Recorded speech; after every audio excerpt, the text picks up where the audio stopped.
All right, you may be seated. All right, everyone's here, including the state and the defense and the defendant. All right, no one really asked for the rule of sequestration to be invoked, and I've been told that somebody called Court TV, who's a witness, and said, can I watch the rest of the trial on Court TV? So anyone asking for the rule invoked, or under the circumstances, that's not necessary? We're not asking for the rule to be invoked. You're not asking? No. Okay. Thank you. All right, so Ms. Laferton, can you hear me? All right, and for some reason, I can't hear you. I don't know if that's because I don't see where you have your audio turned off.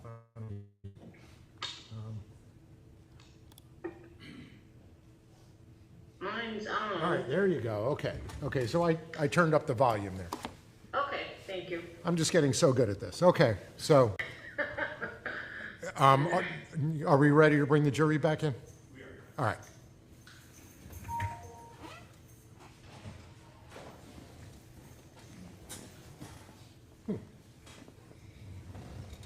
All right. I left my water in the witness room. Oh, well.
All right. Welcome back, members of the jury.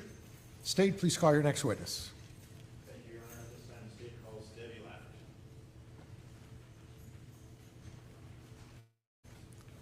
Good afternoon, ma'am. Hello. You may inquire. Mr. Dilley? Oh, yeah. All right, ma'am, please raise your right hand.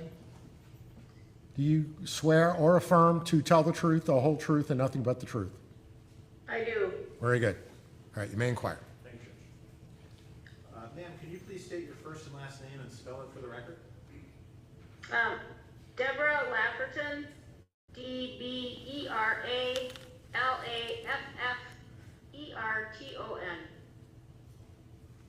Ma'am, are you currently retired? Yes, And how long have you been retired?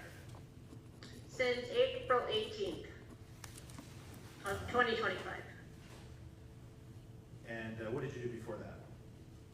I'm an RN, and I was working from home, from my home in Tarpon Springs, Cary Lane.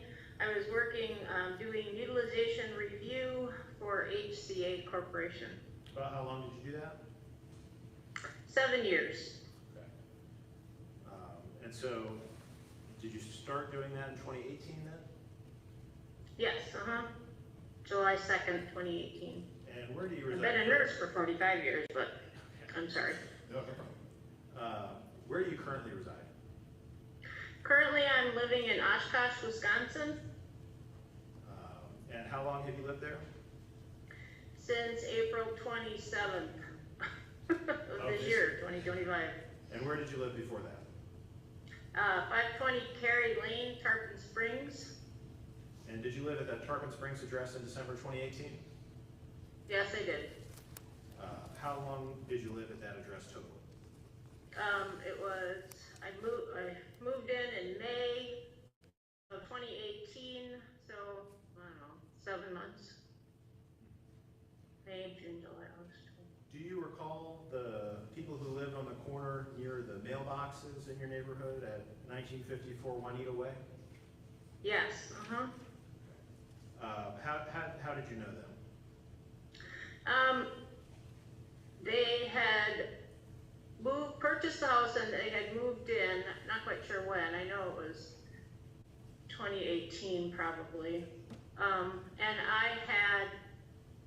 she had a pair of kissing Dutch people statues, and I had asked her when she was out in her yard if I could have those, and then she said yes, and so I gave them Christmas cookies, and she and I met at the mailbox and talked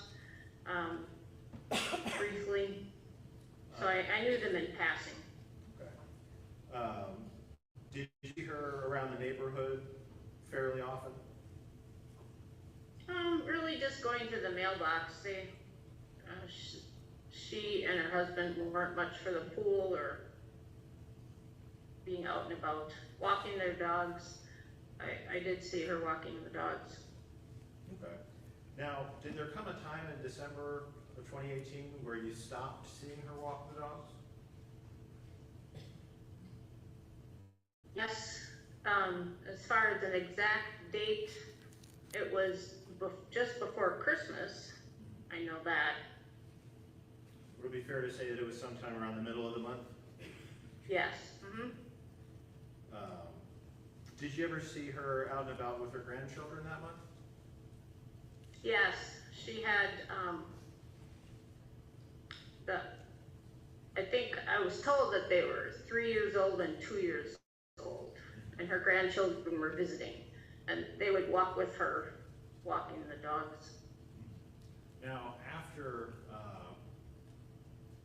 the point came where you stopped seeing her out and about walking the dogs, did you ever see her out of her residence at any point after that? No. Did you ever see anybody else in the vicinity of the residence after you stopped seeing her? Yes, there was a young man outside the residence on 2 occasions. I saw him, and he was doing what looked like landscaping, but he was digging a trench, and it was about 3 to 4 feet deep, and at the time I saw him, it was at least 6 feet long. Did that strike you as odd? Yes. I remember telling my friend in Wisconsin that there's some guy digging what appears to be a grave outside of this house, but I said, it's just odd that he's out there digging this trench. So is that what it looked like to you then? It looked like a grave, yeah. I mean, the dimensions, to me, look like a grave. Had you ever seen that man in the neighborhood prior to when you saw him out digging the grave? No. Was anybody with him when he was digging the grave? His children were outside with him. I was walking my dogs, and they started to run over because they wanted to pet the puppies, and I had to tell him to not have his kids approach my dogs because they weren't used to children. We're concerned with what might happen. Yeah. Now, after you saw the man a couple times in front of that residence digging the hole, did you ever see anybody else in front of that residence afterwards? No. Now, did there come a time that the police came out to the residence and there was quite a commotion there? Yeah, that was January 1st of 2019 What do you remember in the about that? afternoon. In the afternoon, they were putting up crime scene tape. Okay. Did the police ever come speak to you about what you might have seen? Yes, during the first couple weeks of January, there was a meeting at the clubhouse by the police, and the detectives asked if you had seen anything, no matter how small, please come forward. So I talked to the detective, and then they did send a detective to my house to take my statement. Okay. And did you tell them what you had seen at that time? Yes. Did they subsequently send an investigator out named James Quinlan to show you what was called a photo pack? Yes. Were you able to take a look at that photo pack at that time? Yes, he showed them to me one at a time. And when you looked at that photo pack, did you identify the person you had seen digging that grave in front of the residence in that photo pack? Yes.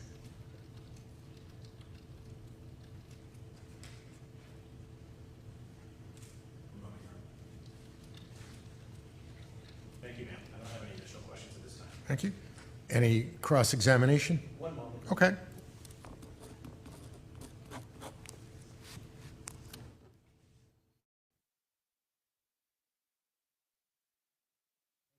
Appreciate it. Thank you.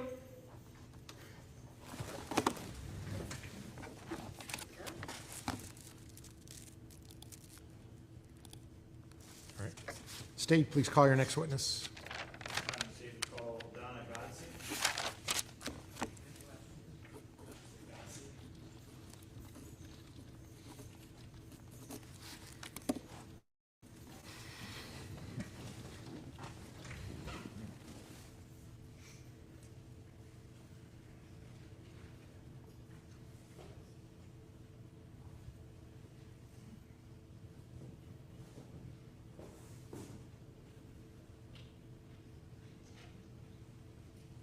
Good afternoon, ma'am. This way, please.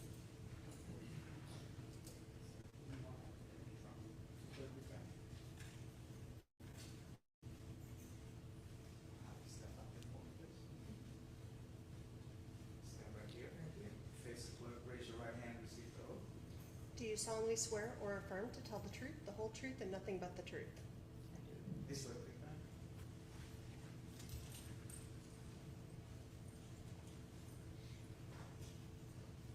Please watch this step, okay?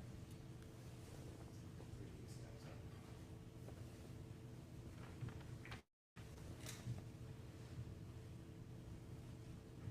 Now, as you speak into that microphone, loud, clear tone of voice for the court, please, all right? Thank you. Good afternoon, ma'am. Mr.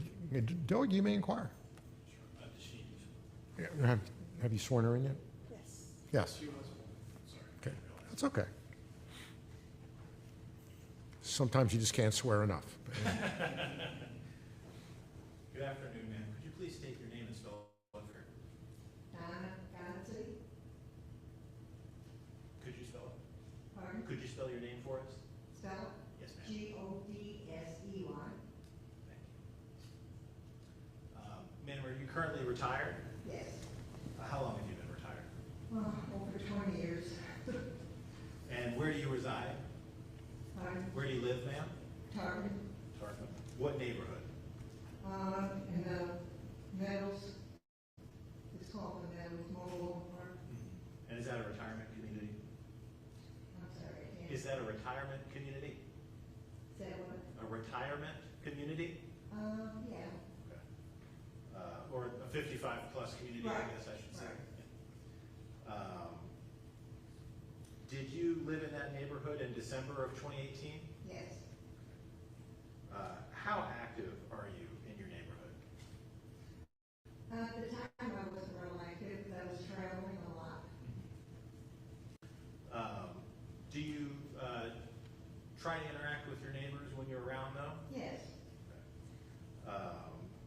try to keep in touch with them, speak to them, and things of that nature? Yes. In fact, when this case got set for trial and subpoenas went out, did you actually go check on your neighbors to see if they got subpoenas? Yes. So you try on top of things, it seems, right? And have you always more or less been that way? And I went, Have you always been that way, that sort of neighbor? well, yeah, I mean, 'cause all the neighbors around me are the ones that pretty much knew everything going on.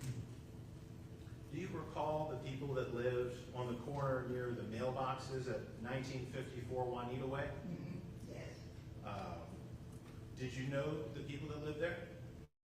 Briefly, I don't think they've been there too long.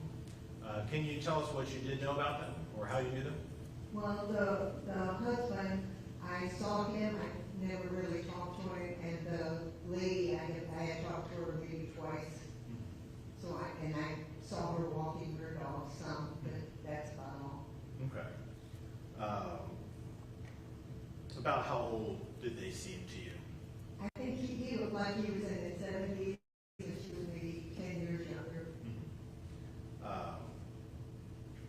And you said you saw her out and about the neighborhood a little more than him. Yes. Did you ever speak with her? Twice. Did you speak with her at all in December of 2018? Yeah, it was around then. Did she say anything about what was going on in her life at the time? No.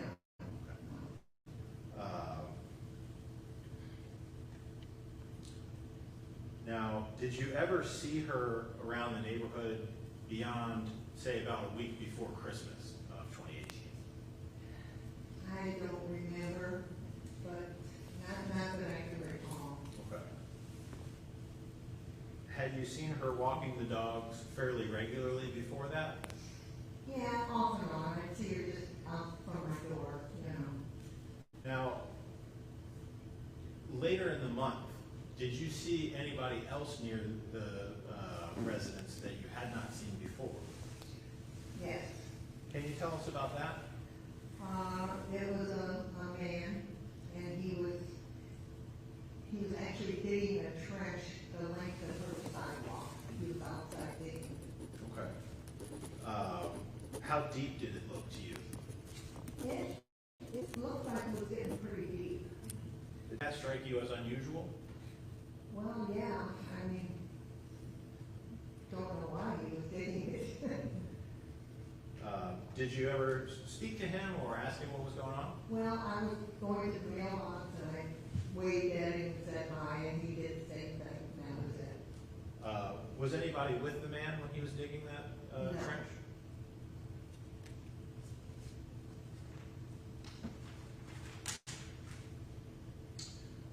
Now, eventually, there ended up being police out in the neighborhood to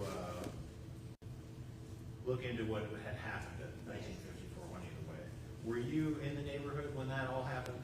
No, because after the 18th, probably like maybe the 21st or so, I went out of town to my son's house for Christmas, so I wasn't there. I didn't know what had happened at all. Did law enforcement reach out to you? Yes, And did you talk to them about what you had seen? on the phone, yeah.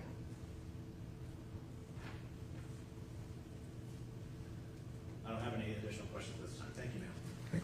Thank you. No questions, thank All right. Thank you, ma'am. You may step down. Done? Thank you. You're done.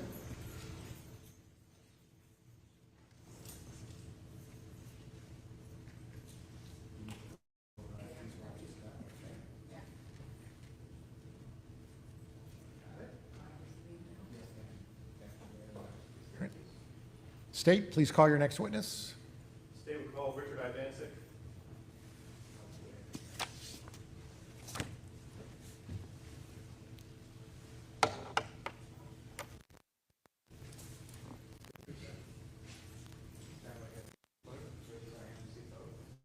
Do you solemnly swear or affirm to tell the truth, the whole truth, and nothing but the truth?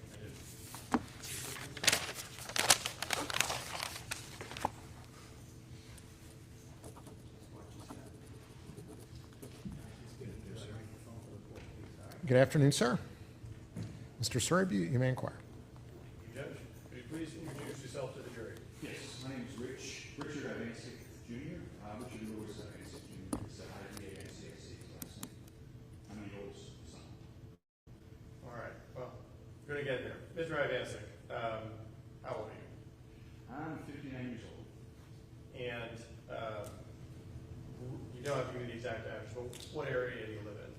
I live in West Palm Beach, Florida, the other side of the state. And how long have you been down there? Over 30 years. Now, I want to ask you about some people. Did you know someone else by the name of Richard Ivancic? Yes, my father. Okay. And do you know date of birth? Yes, December 13th, 1947.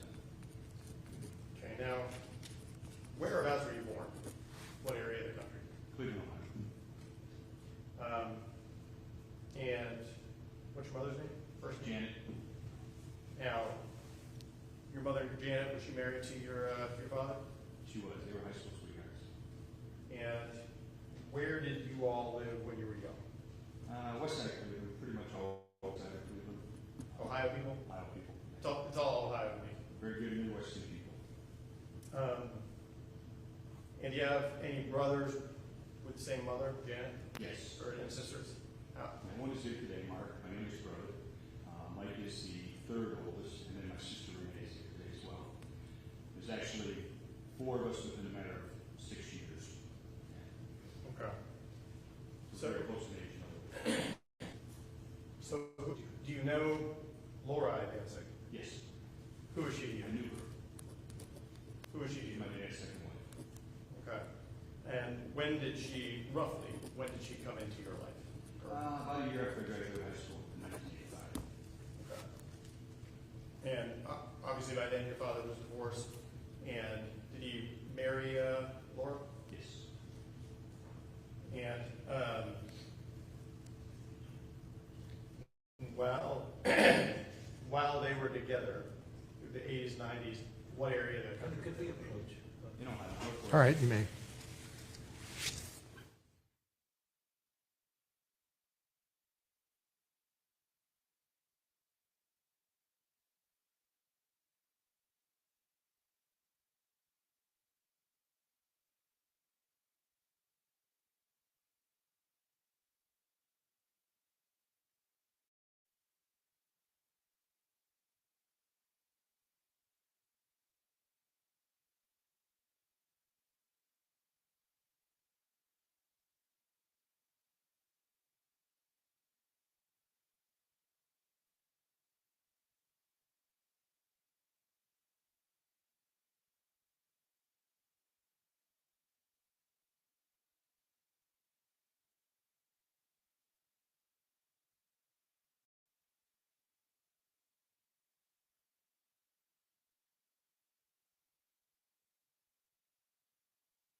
You may continue. Thank you, Judge. So, Laura and your father were in Ohio. While they were in Ohio, were they fostering children? Yes. Yes. And through fostering children, did they eventually adopt 2 children? Yes. And do you know their names? Jamie and Nick. Nicholas and Jamie. So, I guess, what would that make their Nicholas and Jamie's relationship to you be? They were ours, not by blood, but by age. They call brothers and sisters, I guess you can call to us, but they weren't by blood. Okay. It's not. Now, at some point, did your father move down near you? Yes, he did. And was that in the few years prior to his death? Yes, it was. And roughly what area of the state did he move into? I lived on the west side, or the east coast of Florida. Near me is Lake Worth, Florida. I'm going to move home there. I was waiting for Laura to come down, and I don't know if it's as expensive here as it is in Palm, but it's a little expensive over there, so I decided to move from West Palm to this side of the state. So when he moved down, did Laura move down with him? No, he did not. No, she did because she was taking care of her mom. Okay. And did her mom pass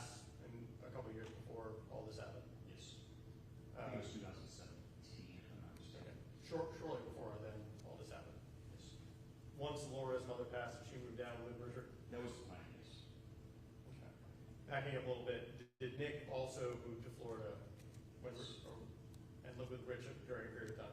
Yes, he felt it was better to try to join his dad because of employment opportunities. Okay. And were you aware, did your father and Laura and Nick at some point move to 1954 Juanita Way in Tarpon Springs? Yes, yes. Was that roughly middle of 2018? Had you been to that residence ever before all this happened? Yes, I had. I was there once before, or shortly after they moved in. I couldn't help them move because I travel a lot, so they moved in and he wanted to come over and see it. I happened to be there at a cigar event, so I popped in. Okay. I mean, Tampa, popped in to see it. It's a nice community. All right. Exactly what you need.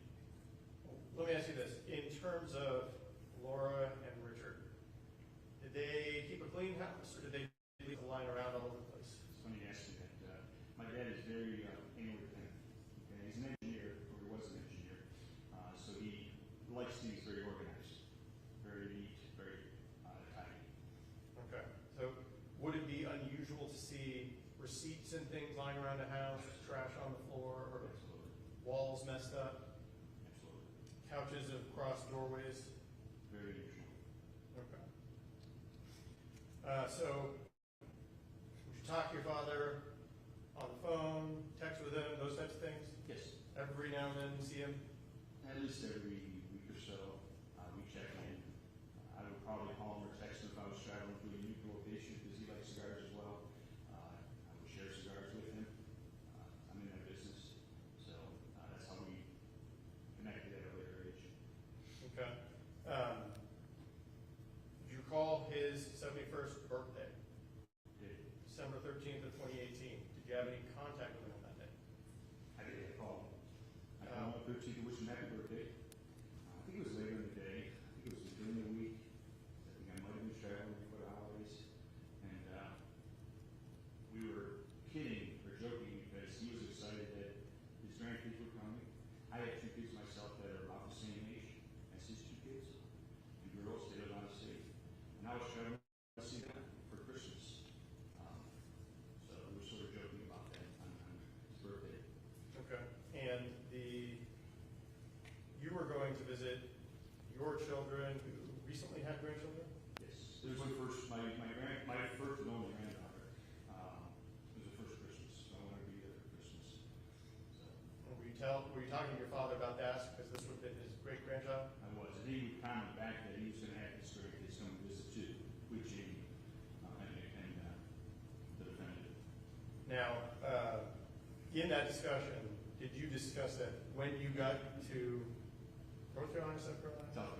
South Carolina, that you would be communicating with him and sending him photographs and things of that nature because of the He occasion? loved receiving pictures, especially like I said, I travel a lot. I send him pictures of a lot of places I go to. So he wanted to see some pictures of his great grandchildren. And when you would send him photographs and things like that, would he normally say something about it? I would always see some kind of response. It could be a like on the picture, it could be, something about the picture. I would always see some kind of response, yes. So would it be unusual if you sent him photographs of the new great-grandchild and then get no response? Very unusual, yes. Okay.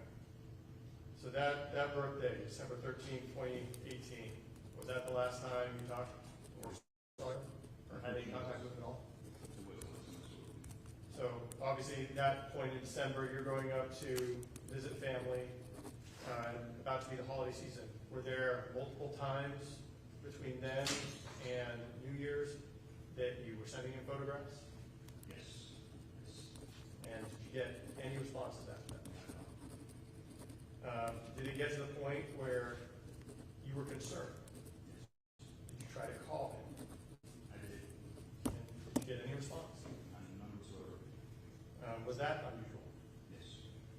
So as time goes on, is there come a point, December 31st, where you're traveling back? It's about 10 hours from South Carolina back to West Palm. I had plenty of time on my hands to talk. So after I tried reaching out to him, no answer. I don't remember if I tried texting Laura or not. I don't remember, but I know I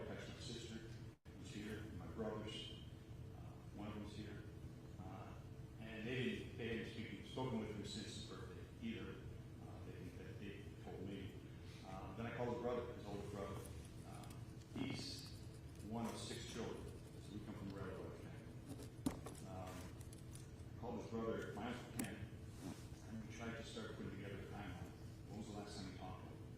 And the best thing he could recollect was 14 to 15, and I was 13. So that was the end of that day. I got home, and I went to bed and woke up the next morning and said, the sun was just not seeming right. Okay? I have a lot of friends in law enforcement, and I know what a welfare check is. All right, now, let me ask you this. So, now you've compared notes. Are you concerned? Very good doing this. Now, you know what a welfare check is. Have you ever called in a welfare check before?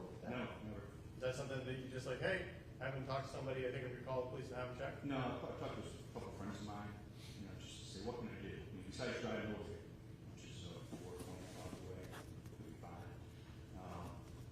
They suggested do a welfare check. I thought about it, said, that's a good idea. Okay. So when did you place that call? Tuesday. So January 1st of 2019? Okay. And when you called, were you put in contact with Tarpon Springs Police Department? Yes. And did you provide them some information and why you were calling and why they were going to end up going out to 1954 Winnie Way? Yes, they were. Gave me the address, told what my concern was about the picture, not hearing back from them. The officer said they were calling me on the way there, which she did. When I hadn't heard anything for quite some time, I became very concerned. Someone's going to happen. Something had happened. Was there some, in calling, having the officer go out and do the welfare check, were you hoping to hear back from the officer pretty quickly? Yeah, it was. And in fact, did you get upset when you hadn't heard from him in hours? Yes. And then did you try to get more information about why hadn't you heard? Well, yes, I did. I Okay. didn't have any information back, so I know quite a few people in this side of the state. She called a bunch of friends and asked them to go up. One of them called me back and told me they Say, Your Honor. Sustained. So eventually, did you get in contact with law enforcement? I did. And at that point, did they give you some of the information about what had happened? Yes. Judge Mayrow? You may.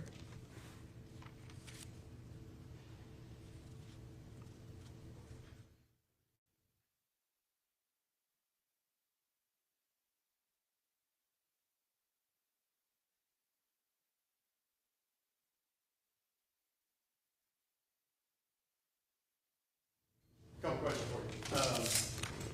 Was Nicholas also living at 1954 when you were with them?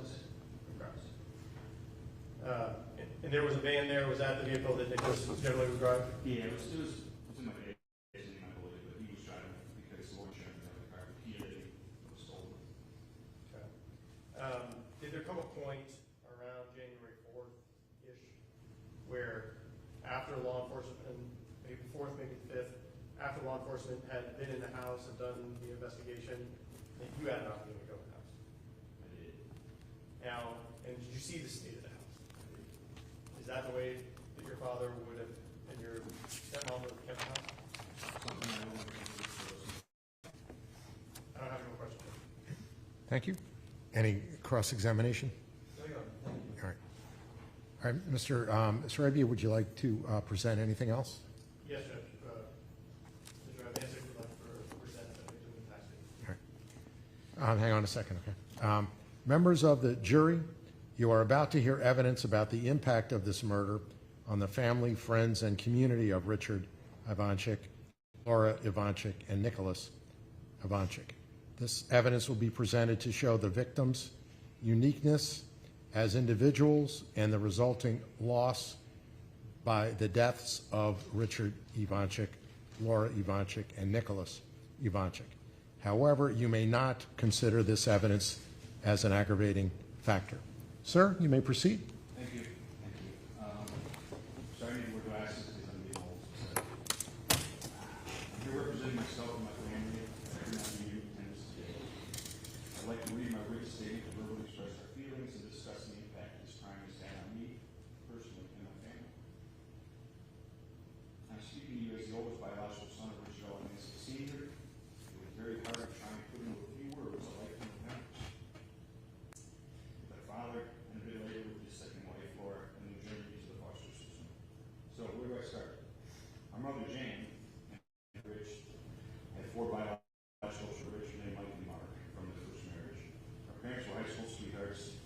an all-star high school quarterback, and her mom was the captain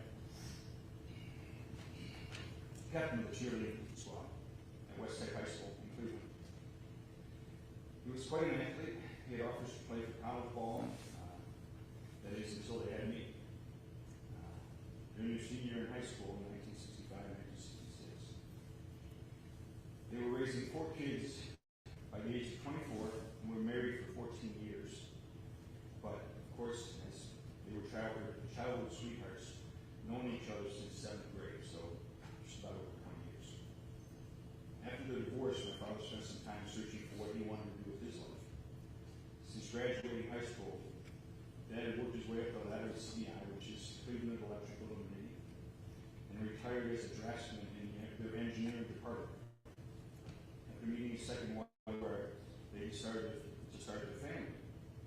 Unfortunately, after having 4 kids, due to the previous medical procedure, my father was unable to see additional children at this point in his life. This led them to the path of foster parenting. Dad and Laura were foster parents for many years to many, many children when they lived in North Carolina, Ohio. While they fostered many kids from various broken homes and families, his biological kids all lived in different states. We tried to keep in touch with him and get texts, phone calls, occasional visits to town to celebrate a holiday or birthday. Dad and Laura moved to Columbus, Ohio, after he retired, where he started a business called Powerline Accessories with a partner of his. They were what she called a modern-day storm chasers that would send power crews to areas impacted by disasters, like hurricanes that we had before. In fact, many of us in the courtroom might have been impacted by our father's work to restore power during some of the recent hurricanes during the 2007-17 timeframe. In 2017, he sold his shares of Powerline Accessories. During this time, Powerline, he enjoyed boys trips with his brothers, Ken, John, and Bob, along with some close friends. And on occasion, he would invite the young guys.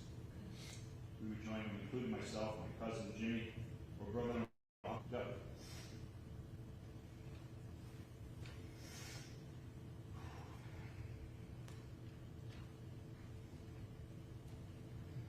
I'm sorry.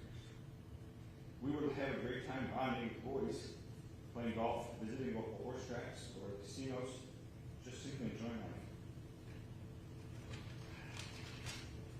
It wasn't until they met and cared for Nick and Jamie that they decided that these were the 2 kids they wanted to adopt and raise as their own. Nick and Jamie were very young. I believe around the age of 5 and 8. I could be wrong. Both Nick and Jamie came from very challenging and unstable families. Laura and my dad changed all of that. They quickly became the children that they could not have themselves.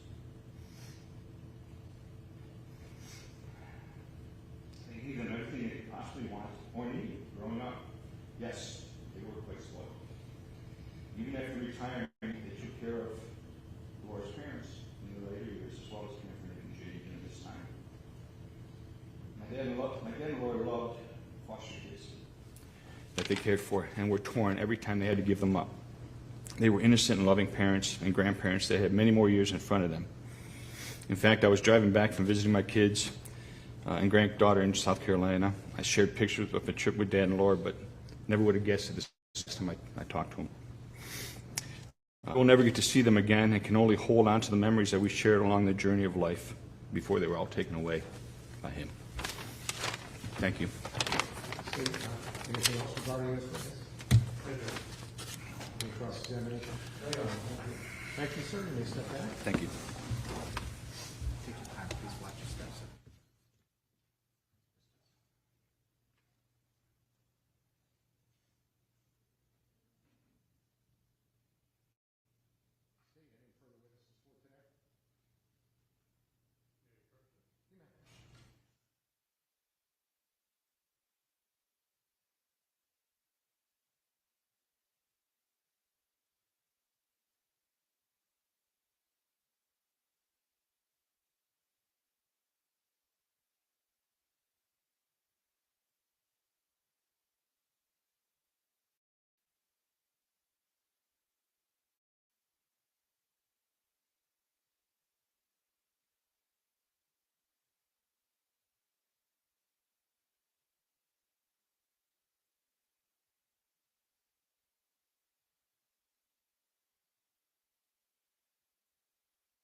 to have today, so we're going to stop for the day a little bit early, which is not bad news.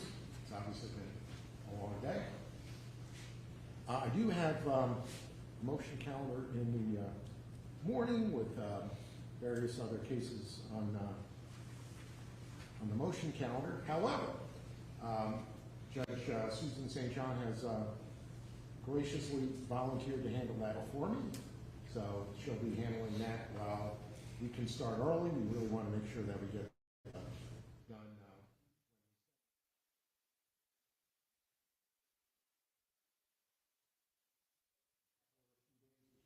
Done even a little bit early. So if you can be back tomorrow at 8:45, so we'll have a full day of evidence and testimony tomorrow. I believe that the I can tell you where to meet.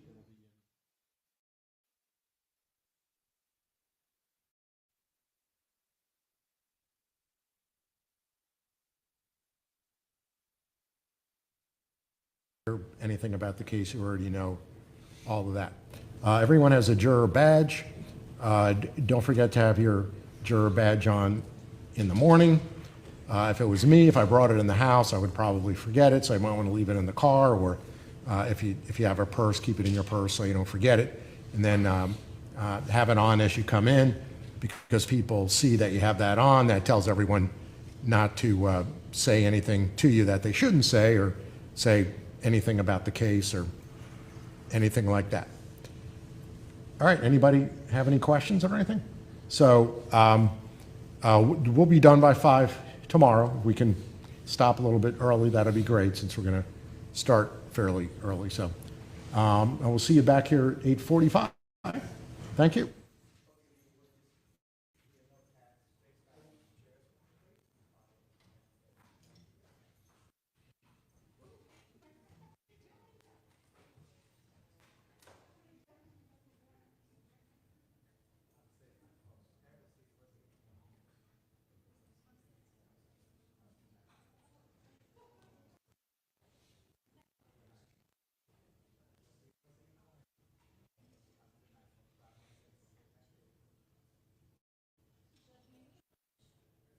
Okay. All right. State. Okay.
When you're driving and people say, it takes a good hour.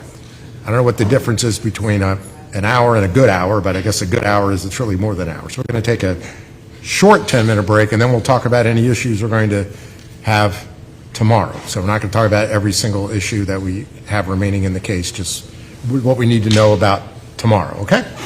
All right, we'll see you in 10 minutes.